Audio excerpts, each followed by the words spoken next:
Mapagpalang araw po sa inyo, Sir GD, at sa mga nakikinig sa YouTube channel nyo. Tawagin nyo na lang ako sa alias na Ryan. Napasulat ako para ibahagi ang nakakatakot na pangyayari sa buhay ko nang mapadpad ako sa probinsya ng Capiz.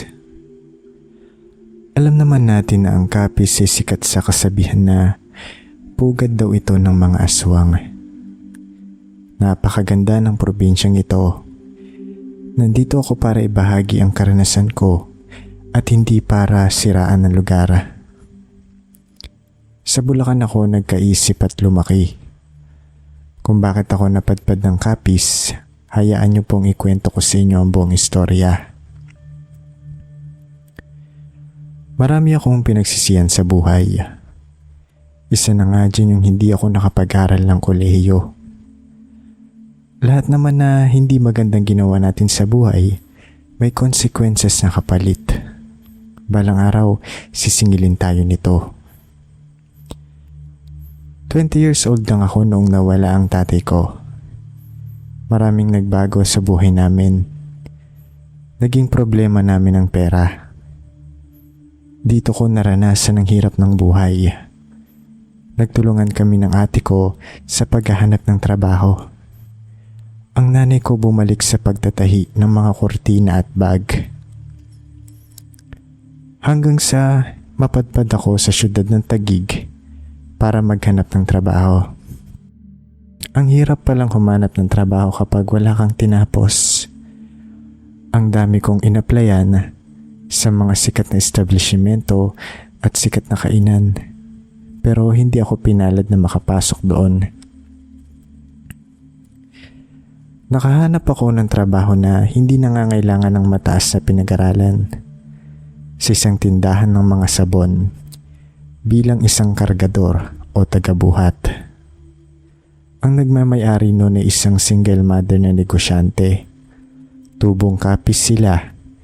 Kasama niya ang pamangkin niyang babae na tawagin na lang natin sa pangalang Rose. Si Rose ay kaedaran ko lang rin. Matanda ako sa kanya ng 1 taon. Ang trabaho niya ay isang cashier. Lagi kaming magkausap sa trabaho. 2 lang kasi kami doon. Nagsama rin kami sa iisang apartment. Ang apartment na tinutuluyan namin ni Rose ay libre lang. Naawa kasi sila sa akin noong nalaman nilang taga Bulacan pa ako. Kaya kahit babae si Rose, pinayagan nila kaming magsama. Wala pang 4 na buwan yun, namatay ang nanay ng may-ari ng tindahan. Lola ni Rose, uuwi daw sila ng Capiz. Ako naman uuwi sa amin pa Bulacan. 1 linggo daw kasi silang magsasara. 1 araw bago sila lumuwas, sinabihan ako ni Rose na sumama. Ako naman hindi nakatanggi. Siyempre kapag inaya ka ng isang tao, ibig sabihin nun gusto ka nilang kasama. Pagdating namin ng Capiz, sa isang liblib na baryo nakatira sila Rose. Napapalibutan sila ng bundok at bukirin. Tumira ako kila Rose habang naghihintay kaming bumalik ng Maynila. Buhay probinsya talaga sila. 8:00 pa lang ng gabi, natutulog na kami. Wala din kasing mapaglilibangan sa bahay na yon. Hindi kasi sila abot ng signal, kaya hindi ka makakagamit ng telepono at makakapanood ng TV. Isa sa mga umagaw ng pansin ko noong unang araw ko sa bahay nila Rose, ang mga bawang na nakasabit sa pinto at bintana nila. Nangingitim na nga yung mga yon at may mga sapot na. Tanda na matagal nang nakalagay doon ang mga yon. Ang sabi sa akin ni Rose, pangontra daw yun sa mga aswang na umaaligid sa gabi. Totoo daw ang mga aswang, kaya pinag-iingat niya ako noon. First time kong maranasan ang presensya ng mga aswang sa pangalawang gabi ko sa bahay nila Rose. 2 araw pa lang ako doon. Ang bahay nila Rose Isa lang ang kwarto. Sa sala kami natutulog ng tatay niya. Katabi ng sala nila ang kusina. Gawa sa pinagtagpi-tagping maninipis na kawayan ang pader ng kusina nila. Kaya makikita mo ang labas sa mga siwang nito. Ang tansya ko, mag-aalauna na ng madaling araw noon. Tulog ako pero gising ang diwa ko.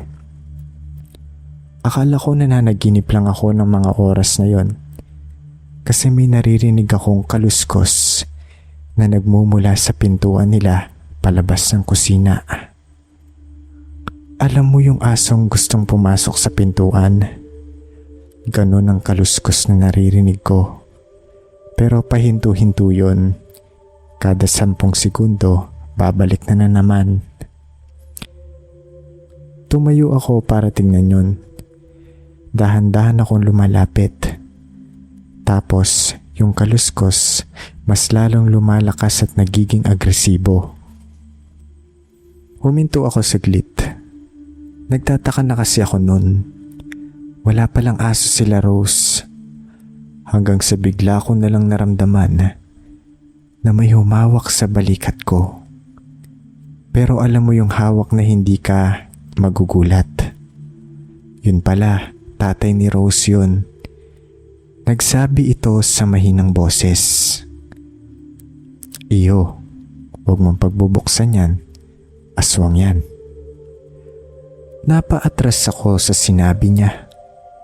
Natakot ako pero hinawakan niya ulit ako sa balikat para hindi ako makagawa ng ingay. Maya-maya lang may nakita kaming aninong tumagos sa mga siwang ng pader. Isa yung tao na gumagapang na naglalakad na parang isang aso. Pagkatapos nawala yung anino. Kasunod nun, narinig namin ng malakas na palaspas ng malaking pakpak. Malaking pakpak yun kasi yung ingay ay parang isang trapal na niyuyugyog. Unang patikim pa lang yan sa pamamalagi ko sa Capiz. Akala ko yan na ang pinakagrabe. Meron pa palang darating na mas magpapayanig sa buhay ko.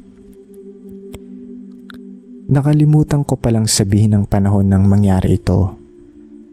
Nasa kalagitnaan ng Mayo po ito, kung saan mainit pa ang panahon at may panaka-naka ng ulan.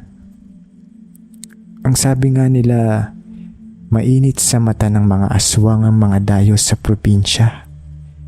Malimit lang kasi ang mga dayong may alam kung paano sila kontrahin at iwasan. Ang sabi ni Rose, walang masamang mangyayari sa akin kundi ako lalabas ng bahay nila. Pero hindi naman natin maiiwasang lumabas, di ba? Ang mga kalaban ay umaatake kung saan ka mahina at wala kang alam na nasa bitag ka na nila. Hindi titigil ang mga aswang kung wala silang mabibiktima. Dahil katulad nating mga tao, magugutom sila kung wala silang mahahanap na pagkain. Araw ng Sabado, isang araw bago kami lumuwas pa Maynila. Nagkayayaan ng mga pinsan ni Rose na maligo sa ilog. Halo-halong edad ng mga kasama namin. May mga bata at matatanda. Kasama din nila ako sa pagluluto. Nagkatay sila ng 4 na manok. Niluto namin yun ng 3 klaseng potahe. Dahil tanghali kami magpupunta doon, tanghalian ang niluto naming ulam. Nag-ihaw din kami ng tilapia, pero inihaw po namin yon nung nasa ilog na kami. 3:00 pa lang ng hapon, nagdilim na ang paligid. May nagbabadyang ulan. Pinaahon na namin ang mga bata sa ilog dahil delikadong maligo sa ilog na yon. Kapag umuulan daw kasi rumaragasa ang agos nun. Pinauwi na namin ang mga bata at sinamahan naman sila na mga gusto na ding umuwi. Bale 6 na lang kaming natira nun. Si Rose at yung 4 pa niyang pinsan. Alas 5 ng hapon, nagutom ulit kami. Naubos na kasi yung mga ulam kanina. Pero may natira pang kanin. Nagsabi si Rose na meron pa daw natitirang tilapia sa bahay nila. Kukunin daw niya yon at iihawin na lang namin. Pero ako na ang nagpresentang kumuha. Kasi nagliligpit sila noon ng mga gamit kasama pa yung isa niyang pinsan. Pumayag naman siya. Habang naglalakad ako noon, may patak-patak ng ulan na hanggang sa makakita ako ng isang malaking kuweba. Nagsabi ako noon na kapag umulan, doon ako sisilong. Hindi pa ako nakakalapit sa kuweba, bumuhos na ang napakalakas na ulan. Pinapasok pa rin ako ng ulan sa kuweba sa sobrang lakas ng hangin. Hanggang sa mapansin kong may dumaan na matandang babae na nakapayong. Nakita niya ako pero dinaanan niya lang ako. Maya-maya lang bumalik yung matandang babae. Tumayo siya sa harap ko. Tinanong ako kung saan ako nanggaling at kung bakit ako nandoon sa kuweba. Sumagot naman ako na galing ako sa ilog at inabutan ako ng ulan. Sobrang bait ng matandang babae. Magiliw kausap at laging nakangiti kahit nagsasalita. Napapayag niya akong sumama sa bahay nila para sumilong. Sakto daw at may niluluto siyang nilagang baboy. Nagugutom pa naman ako ng mga oras na yon at natakam ako sa sinabi niyang ulam. Pagdating namin ng bahay niya, wala siyang kuryente. Tanging lampara na may gaas ang ilaw niya. Tinanong ko siya kung may kasama siya sa bahay na anak o asawa. Pero ang sabi niya, nag-iisa na lang daw siya sa buhay. Hindi na ako nagtanong kung bakit kasi masyadong personal na yon.